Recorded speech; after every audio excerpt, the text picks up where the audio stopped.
Hello दोस्तों, आज हम कुछ इम्पोर्टेंट क्वेश्चन देखने वाले हैं क्लास 10th के। चैप्टर नंबर 1 है जिसका नाम है सन विभाजन और जाति प्रथा। तो 10th क्लास 2026 के लिए ये सारा का सारा ऑब्जेक्टिव बहुत ही इम्पोर्टेंट है, तो शुरू से अंत तक जरूर देखिएगा। और अभी तक आपने सब्सक्राइब नहीं किया है तो एक सब्सक्राइब जरूर से कर दीजिएगा। डेली का डेली आपको दो चैप्टर यहाँ से कराया जाएगा, तो सब्सक्राइब करके डेली का डेली वॉच कीजिएगा और अच्छी तरह से याद भी कर लीजिएगा, क्योंकि ये 2026 के एग्जाम में यहाँ से क्वेश्चन 100% मिलेगा। तो चलिए, हमारा फर्स्ट क्वेश्चन कहता है सन विभाजन और जाति प्रथा पाठ बाबा साहेब की किस भाषण का संपादित अंश है, किस भाषा संपादित का अंश है? तो ये है option number C, annihilation of caste के annihilation of caste. Option number इसका सी है जो राइट आंसर हो जाएगा एक का। दूसरा नंबर सवाल देखते हैं, श्रम विभाजन और जाति प्रथा के लेखक कौन है? श्रम विभाजन और जाति प्रथा के लेखक कौन है? तो Bhimrao Ambedkar, doctor Bhimrao Ambedkar. Option number इसका क्या बी राइट आंसर हो जाएगा। अगला देखते हैं, तीसरा नंबर सवाल देखते हैं। तीसरा कहता है भीमराव अंबेडकर का जन्म कब हुआ था? भीमराव अंबेडकर जी का जन्म कब हुआ था? तो इनका जन्म 14 अप्रैल 1891 ईस्वी में हुआ था। ऑप्शन नंबर बी इसका राइट आंसर हो जाएगा, याद रखिएगा। अगला है, डॉक्टर अंबेडकर का जन्म किस राज्य में हुआ था? डॉक्टर भीमराव अंबेडकर का जन्म है जो किस राज्य में हुआ था? तो ये है हिमाचल प्रदेश। ऑप्शन नंबर इसका बी है जो राइट आंसर हो जाएगा। क्या है? मध्य प्रदेश। तो यहाँ पे पांचवा नंबर सवाल है, भीमराव अंबेडकर की मृत्यु कब हुई थी? डॉक्टर भीमराव अंबेडकर की है जो मृत्यु कब हुई थी? तो वो दिसंबर 1956 ईस्वी में हुआ था। इसका right answer option number B हो जाएगा। कब? तो दिसंबर 1956 में। अगला है हमारा छठा नंबर सवाल, भीमराव अंबेडकर के चिंतन और रचनात्मक के मुख्यतः कितने प्रेरक व्यक्ति थे? कितने प्रेरक व्यक्ति थे? तो वो है ऑप्शन नंबर डी हो जाएगा, 3 प्रेरक व्यक्ति थे। ऑप्शन नंबर डी इसका राइट आंसर हो जाएगा। सातवां नंबर सवाल है, डॉक्टर अंबेडकर किस वर्ग के परिवार में जन्म लिए थे? किस वर्ग के परिवार में है जो डॉक्टर भीमराव अंबेडकर जन्म लिए थे? तो वो है दलित वर्ग के। ऑप्शन नंबर इसका सी राइट आंसर हो जाएगा।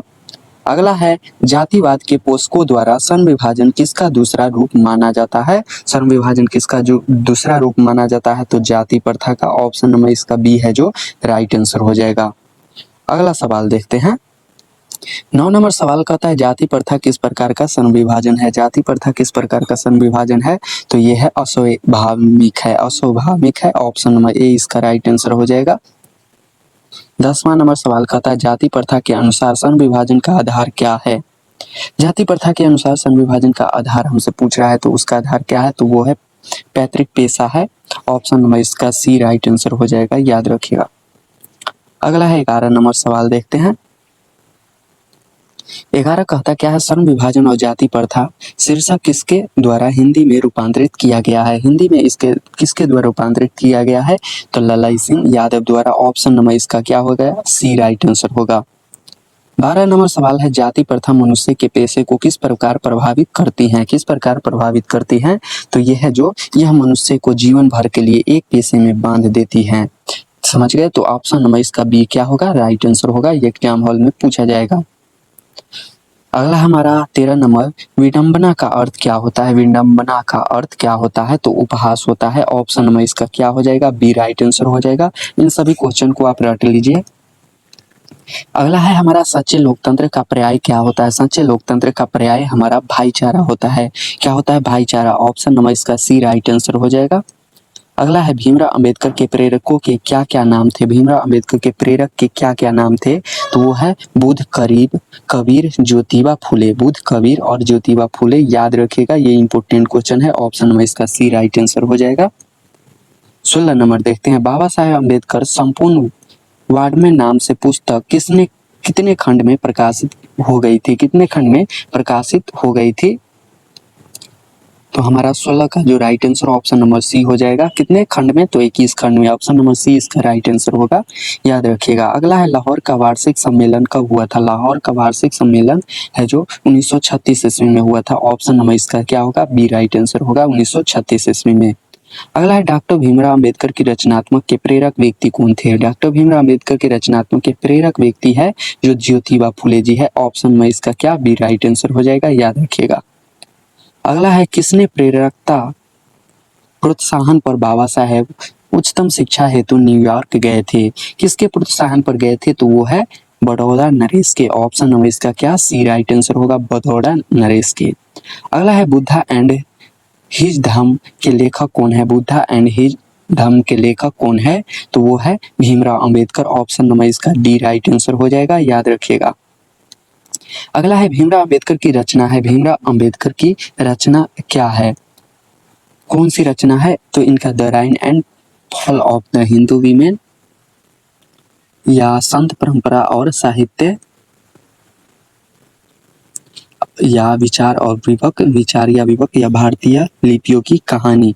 तो 21 का हमारा right answer option number A हो जाएगा, the right and fall of the Hindu women. Option number A right answer होगा। अगला है 22 है, डॉक्टर भीमराव अंबेडकर के अनुसार जाति प्रथा श्रम विभाजन के साथ साथ और किसके विभाजन का रूप लिए हुए हैं? किसके विभाजन का रूप लिए हुए हैं? तो वो कुशल व्यक्ति का विभाजन का है।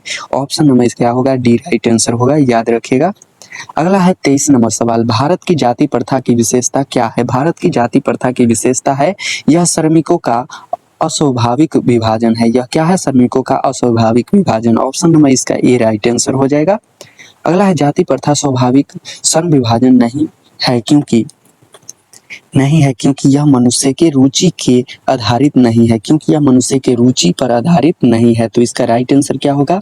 D, option number D right answer होगा।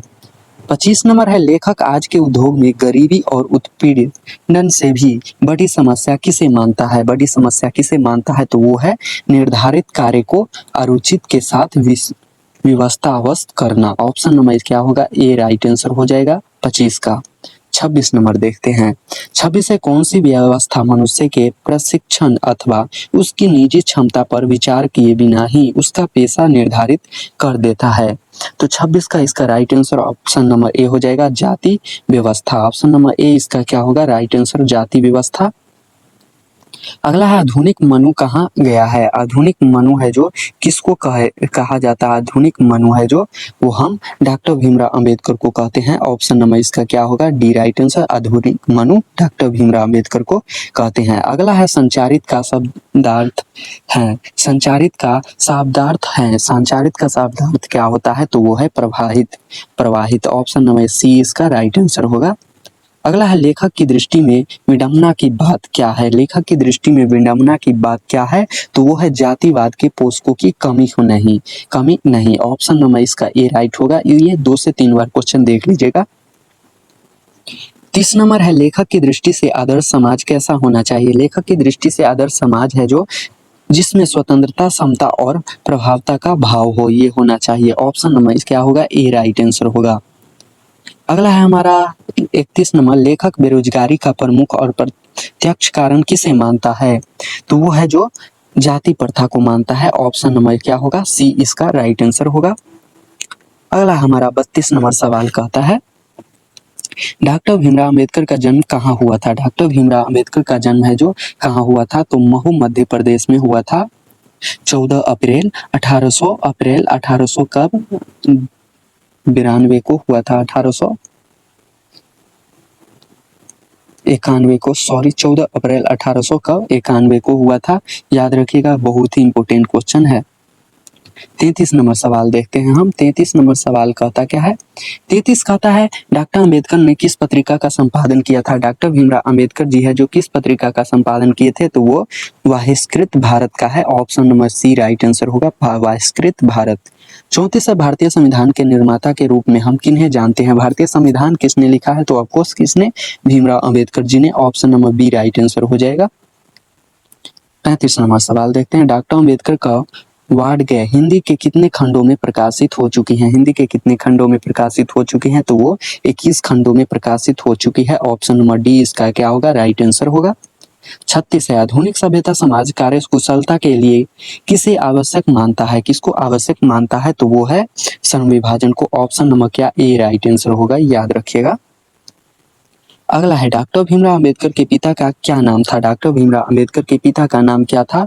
तो वो रामजी सकपाल था। ऑप्शन नंबर क्या? बी राइट आंसर होगा। अगला है, डॉक्टर भीमराव अंबेडकर के माता का नाम क्या था? डॉक्टर भीमराव अंबेडकर की माता का नाम है जो वो है भीमाबाई। ऑप्शन नंबर क्या होगा? डी इसका राइट आंसर होगा भीमाबाई। अगला है हमारा, डॉक्टर अंबेडकर ने पीएचडी की उपाधि कब प्राप्त की? डॉक्टर भीमराव अंबेडकर ने पीएचडी की उपाधि कब प्राप्त की थी? तो 1916 ईस्वी में प्राप्त की थी। ऑप्शन नंबर इसका सी राइट आंसर हो जाएगा। अगला है, the caste in India where mechanism किसकी रचना है? मैकेनिज किसकी रचना है? तो वो है डॉक्टर भीमराव अंबेडकर की। Option number A right answer होगा। 1 से 2 बार वीडियो को आप देख लीजिएगा, आपको यहाँ से 100% याद हो जाएगा। अगला है, मुख्य नायक क्या है? मुख्य नायक क्या है दोस्तों? तो वो है हमारा पत्रिका है, किसकी है? तो डॉक्टर भीमराव अंबेडकर की। ऑप्शन नंबर क्या होगा इसका? B right answer. अगला है, आधुनिक सभ्यता समाज में कार्य कुशलता के लिए किसको आवश्यक माना गया है? किसको आवश्यक माना गया है? तो वो है श्रम विभाजन को माना गया है। ऑप्शन नंबर क्या होगा? डी इसका राइट आंसर हो जाएगा। 43 नंबर सवाल देखते हैं। जाति प्रथा भारत में क्यों एक प्रमुख कारण बनी हुई है? क्यों एक प्रमुख कारण बनी हुई है? तो वो है बेरोजगारी के कारण। क्या? बेरोजगारी। Option number B right answer होगा। बाबा साहेब भीमराव अम्बेडकर का विख्यात भाषण किस इनमें से कौन सा है? कौन सा भाषण दिए थे बाबा साहेब भीमराव अम्बेडकर? तो वो है annihilation of caste. Annihilation of caste. Option number क्या? सी राइट आंसर होगा, याद रखिएगा। अगला है हमारा, भीमराव अम्बेडकर ने निम्न में से किसकी रचना की है? भीमराव अम्बेडकर ने कौन सी रचना इसमें से की है? तो जाति प्रथा और श्रम विभाजन किसकी है? तो भीमराव अम्बेडकर की। तो इसका राइट आंसर क्या होगा? ऑप्शन नंबर सी। 46 है, श्रम विभाजन और जाति प्रथा गद्य की कहानी कौन सी विद्या है? कौन सी विद्या है? कहानी, निबंध या शाब्दिक चित्र है या डायरी है? तो 46 का राइट आंसर क्या होगा? निबंध है। ऑप्शन नंबर क्या? बी इसका राइट आंसर होगा। 47 है, सभ्य समाज श्रम विभाजन के लिए किसको आवश्यक मानता है? किसको आवश्यक मानता है? तो ये कार्य कुशलता को मानता है। सभ्य समाज है जो श्रम विभाजन, सभ्य समाज और श्रम विभाजन है जो कार्य कुशलता को नहीं बल्कि जाति प्रथा को मानता है। ऑप्शन नंबर इसका बी राइट आंसर हो जाएगा। अगला है हमारा, लास्ट क्वेश्चन है हमारा, भारतीय संविधान के निर्माण में महत्वपूर्ण भूमिका किसकी है? भारतीय संविधान के निर्माण में प्रमुख भूमिका है जो भीमराव अंबेडकर जी की है। ऑप्शन नंबर की है ए राइट आंसर हो जाएगा। तो ये हमारा चैप्टर नंबर 1 था 10th क्लास का, जिसका नाम था श्रम विभाजन और जाति प्रथा। तो हमारा चैप्टर नंबर 1 खत्म होता है और नेक्स्ट वीडियो में हमारा चैप्टर नंबर 2 आएगा, तो उसको भी आप जरूर से देखिएगा। और अभी तक आपने सब्सक्राइब नहीं किया है तो एक सब्सक्राइब जरूर से कर दीजिएगा। और इससे पहले भी मैंने एक वीडियो डाला है जिसमें आपको पाठ लेखक का नाम दिया हुआ है, तो उसमें से आपको एग्जाम हॉल में 5 नंबर का सवाल रहता है, तो वो भी जरूर से देख लीजिएगा। तो चलिए मिलते हैं नेक्स्ट वीडियो।